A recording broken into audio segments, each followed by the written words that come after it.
Natsu Dragneel is easily one of the most recognizable and probably one of the strongest fire users in all of anime.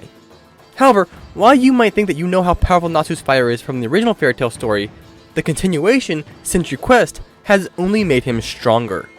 In fact, Natsu has gotten so strong that he was able to incinerate a dragon the size of a mountain, and that is what we're going to calculate today. How much power did Natsu's flames have so that they could incinerate this mountain of a dragon? Fire Dragon King! Destruction Fist!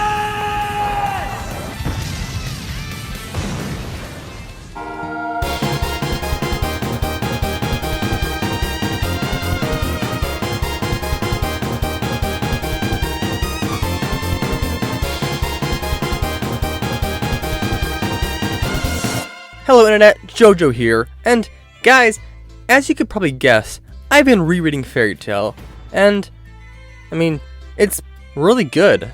I'm not even kidding. Save for some of the Natsu plot armor moments, which are not actually plot armor because that's just how his power works, it's written really well.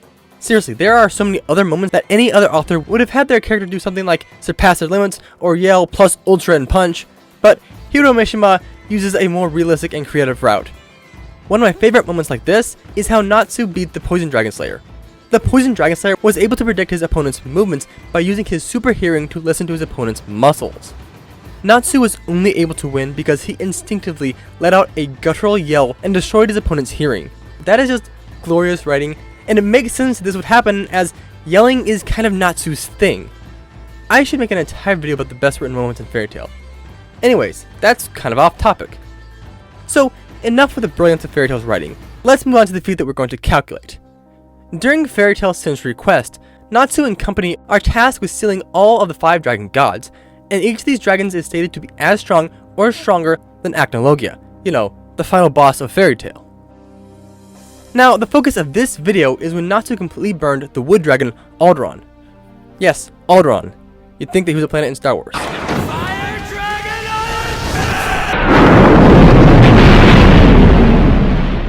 Aldoron is a dragon that commands life. This power comes with a whole slew of other abilities, but the most notable of these abilities being the ability to drain nutrients from others and use it to grow much larger. Because of this ability, Aldoron has become so massive that he makes mountains look like tiny little hills. After a long fight, Natsu came face to face with the God Seed of Aldoron. The God Seed is essentially the dragon's real form, and this makes fighting him much easier as Natsu didn't know how he was going to fight a giant dragon.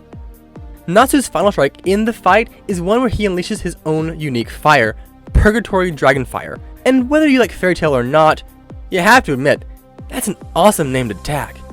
Anyways, this fire is so strong that Aldoron mistakes it for the combination of Ignis Fire, Atlas Flame, and Igneous Fire. This attack explodes in a column of fire and then spreads rapidly, consuming the entire dragon in a matter of seconds. In order to find how much Natsu burned, we first need to find Aldoron's size. We can do that by looking at when Natsu makes a much weaker attack earlier on in the arc. So comparing the crater of this attack to the building next to it, and applying the standard 10-foot per floor policy that we've been using for a while, we discovered that this crater is about 102 meters wide. Now, to make a crater like this, Natsu must have struck with exactly 20 kilotons of TNT, 5 kilotons more power than the earliest nuclear bombs. An explosion of this magnitude would have a fireball that is about 260 meters in diameter. We can now compare that fireball to the city it was detonated in. And doing that, we discover that on average, each of these cities is about 1,125 meters in diameter. So now that we have the city's size, we can use it to find Aldoron's full size.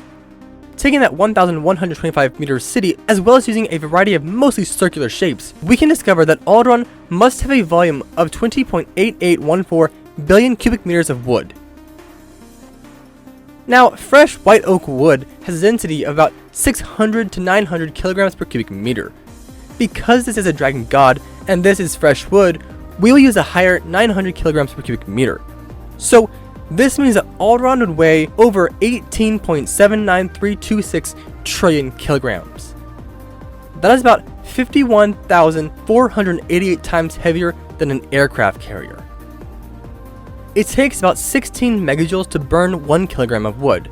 So for Natsu to have burnt all of this in just one attack, he must have produced about 71.867 gigatons of energy in his fire. However, that's just the energy to burn normal wood. While Aldoron is made up of wood, he is still far stronger than just normal wood, much like how Dragneel is much stronger than normal metal.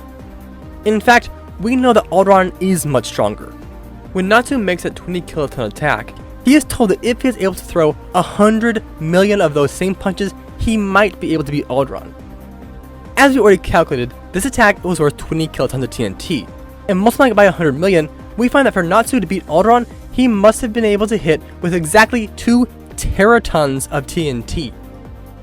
For reference, Mount Everest has a volume of about 59.64 quadrillion cubic centimeters, and assuming a granite composition and pulverization value, would require about 3,553 megatons of TNT to destroy. That means, in this one attack, Natsu has enough power to pulverize Mount Everest 562 times over. Now, Aldoron did say that the destruction of some of his other parts did weaken him somewhat, but he didn't seem to be too concerned, and it's unlikely that his durability was affected that much. Now, of course, this is not Natsu's greatest potential, because by the end of the original FairyTail, he scales to Urza shattering this meteor, which Death Metal calculated to be worth about 56 teratons of TNT, but we're not going to talk about that today. Or, I guess by mentioning it, we have already talked about it. Anyways, that's really it for this calculation. This is a feat that I really wanted to talk about and calculate ever since it happened in Century Quest, but I could just never find a place for it. So instead of waiting a whole lot longer, I decided to give it a video of its own. That said, guys, thanks for watching. See you next time. Remember to stay spectacular. JoJo, out.